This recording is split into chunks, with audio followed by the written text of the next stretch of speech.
ഫലസ്തീൻ ഒരു യുദ്ധമല്ല അവിടെ നടക്കുന്നത്, ജനുസൈഡാണ്, വംശഹത്യയാണ്. യുദ്ധമെന്ന് അതിനെ സംബന്ധിച്ച് പറയാനേ കഴിയില്ല.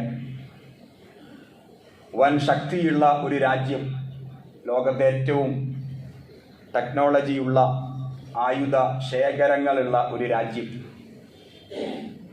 ഒന്നുമില്ലാത്ത പട്ടിണി പേക്കോലങ്ങളെ ആക്രമിക്കുന്നു എന്നൊക്കെ പറയുമ്പോൾ അതിനെ യുദ്ധമെന്ന് വിശേഷിപ്പിക്കാനേ സാധ്യമല്ല. കൊന്നൊടുക്കുകയാണ്. ഗസ സിറ്റി ഞങ്ങൾ പിടിച്ചടക്കും എന്ന് പ്രഖ്യാപിച്ചിട്ട് ഇതുവരെയും അത് പിടിച്ചടക്കാൻ പറ്റിയിട്ടില്ല. അതെന്തുകൊണ്ട് എന്ന് ചിന്തിച്ചിട്ട് ഉത്തരം കിട്ടുന്നില്ല.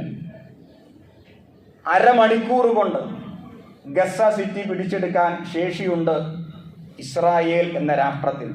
അരമണിക്കൂർ വേണ്ട, അത്രയ്ക്ക് സൈനിക സെറ്റപ്പും ടെക്നോളജി അവർക്കുണ്ട്. പുറകിൽ അമേരിക്കയുണ്ട്.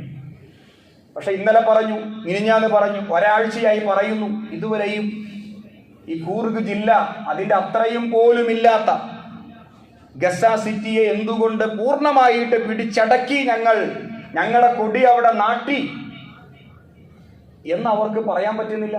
ആകാശത്തിലൂടെ കരയിലൂടെ ഒക്കെ യുദ്ധമാണ്, ബോംബ് വർഷിക്കുകയാണ്. പക്ഷെ എന്തുകൊണ്ട്